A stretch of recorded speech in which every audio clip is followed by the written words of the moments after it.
Okay, so this is going to be the beginning of part 3 of the solid maple bookcases. I have all the pieces. Ignore those aren't included right now, but I have all the pieces milled, machined, and ready to start assembling. So what I have is, this is one of the legs. I have some holes drilled in the dados to screw in the shelves to hold the glue so I don't have to clamp everything. That's in every one. I have the slot or spline cut for down here.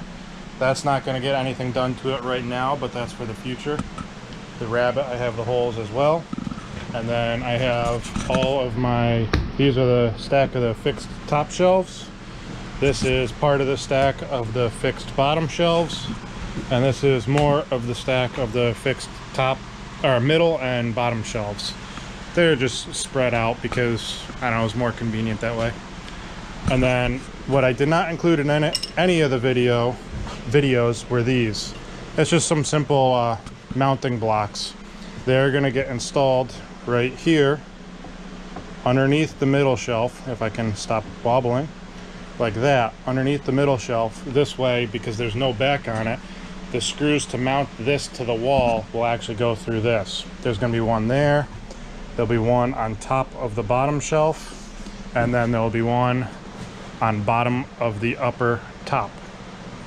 So it'll be 3 of those. But yeah, all it is just a 3/4 inch by 2 inch piece of maple that I have pocket screwed. That's gonna pocket screw into the shelves or the top to stop it from flexing. And I have a simple screw going through the actual sides to mount it to that. Very basic, easy. Didn't think I needed to add those.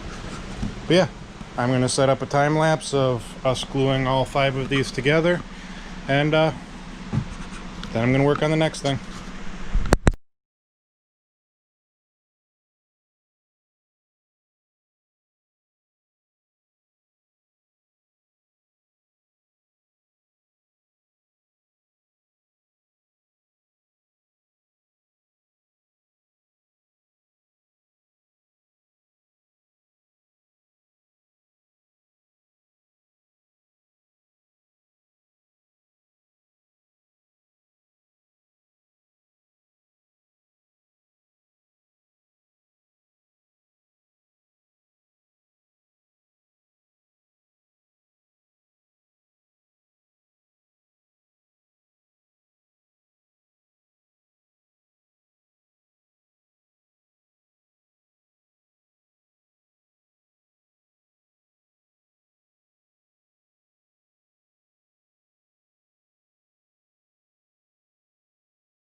Alright, so I got the face frame pieces cut with the quirk in them. Well, actually, I don't think I even showed me milling these down at all. So yeah, I milled the face frame pieces down to 1 shy 9/16 by 3/4, and then I cut the quirk in them. That is this tiny little profile right there. Ooh, it's just an 1/8 inch by 1/8 inch rabbet. And what that does is, let me see if I still have this scrap. Yes, I do. There's my test piece right there. And what that does is, when I go to put it on, it creates this little bit of a detail for field joints where you're not noticing any type of inconsistency. It hides the joint. So yeah. Now I just have to, oh yeah, I did it with the soffit as well, because the soffit is going to be going across the top. Well, actually, the top's technically down there, but if you were to look at it, it would be going across here. So the quirk that's on here, I would want to match to on here. So the soffit has the same quirk in there, and then we're going to be cutting these to length and then fitting them in and gluing them on to one leg of each. Alrighty.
So I routed all of the splines into the face frame. That's what these two grooves are for. One of them will be attached to a cabinet, and then the other one will be used for the field joint.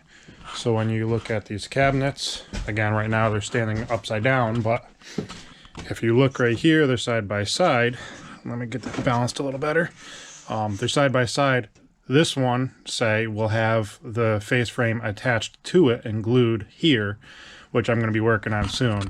But this one will not have it, so that'll be loose.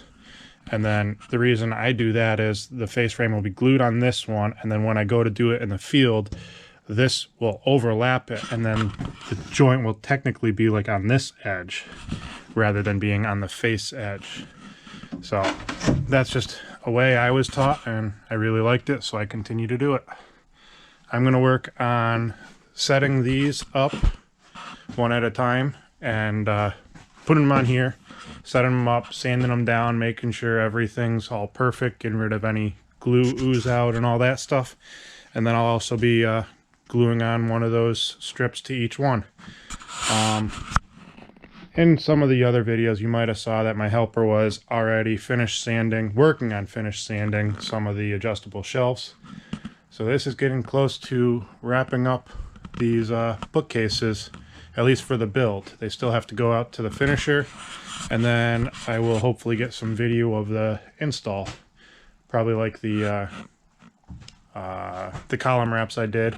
Most of it will be on time lapse, but I'll try and get some video of them being complete and done. I mean, there's still going to be more video of this as I go along. Once I get everything set up, I'll show you how I'm going to actually glue the face frame on. But yeah, stick around.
Okay, so there's our first face frame edge glued on. Doesn't require a whole lot of pressure because it's only a small little piece, but this is the profile I'm talking about. It's just a little, now it's going to look like an 1/8 inch by 1/8 inch dado when it's all glued together. But what that does is you don't see the joint, and when I put the other piece up right here, you won't see the joint in that because that little quirk that's in there. Any extra glue that came out of it, I think I saw a little, like right there, that'll just get cleaned up with a chisel later once it's dry. I'm not gonna bother trying to clean it now because I'm just gonna smear wet glue all over the place. I'd rather just clean it up later with a chisel once it's dry. All right, I'm gonna continue working on these, and you guys can have fun watching. It's all gonna be on time lapse.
Alright, so I have 3 of the units completely sanded and dry assembled just for a test fit. But this is what it's going to look like. Just for scale, that's a 9-foot wide by 7-foot tall garage door that these are leaning against right now. This thing's going to be big because there's one more unit right there and one more unit right here. This one I just have to finish sand. This one is getting 2 face frames on it, one on this side and then one on this side, because this is going to be the finished end cabinet. So it's going to have one of these boards back here as a finished end panel to make it the full 1.5 inch thick, just so it matches all the rest of these, because this is 1.5 inch thick right here, 1.5 inch thick right here. But this is the joint I'm talking about. It's got a spline joint in here, and then when you put it together, those spline joints tuck into this face frame piece right here and create this joint. So one of these is a loose joint and one of them is a glued joint. The loose joint will get glued in the field, but right now I bet you can't tell which one.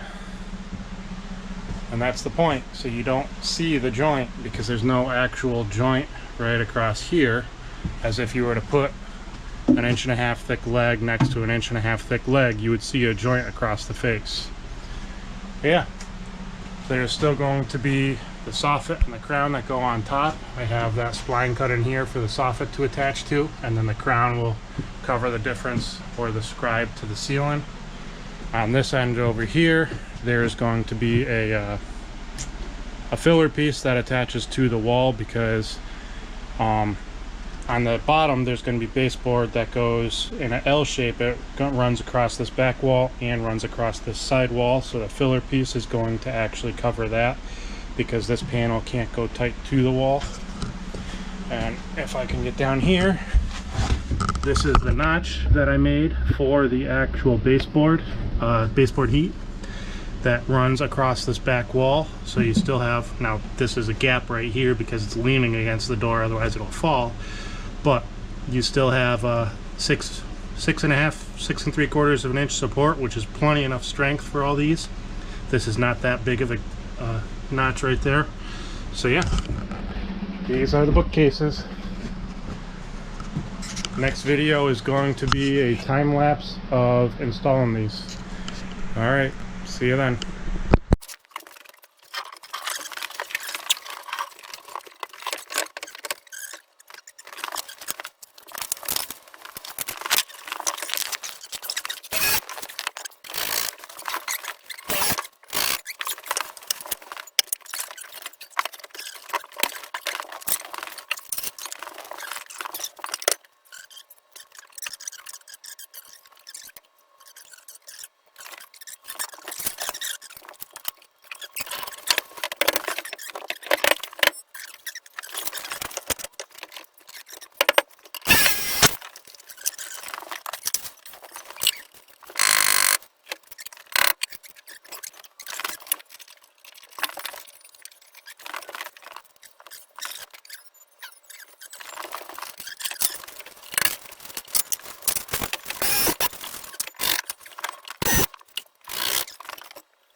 All right, there it is, our completed solid maple bookcase. Hope you guys had fun watching. On to the next project.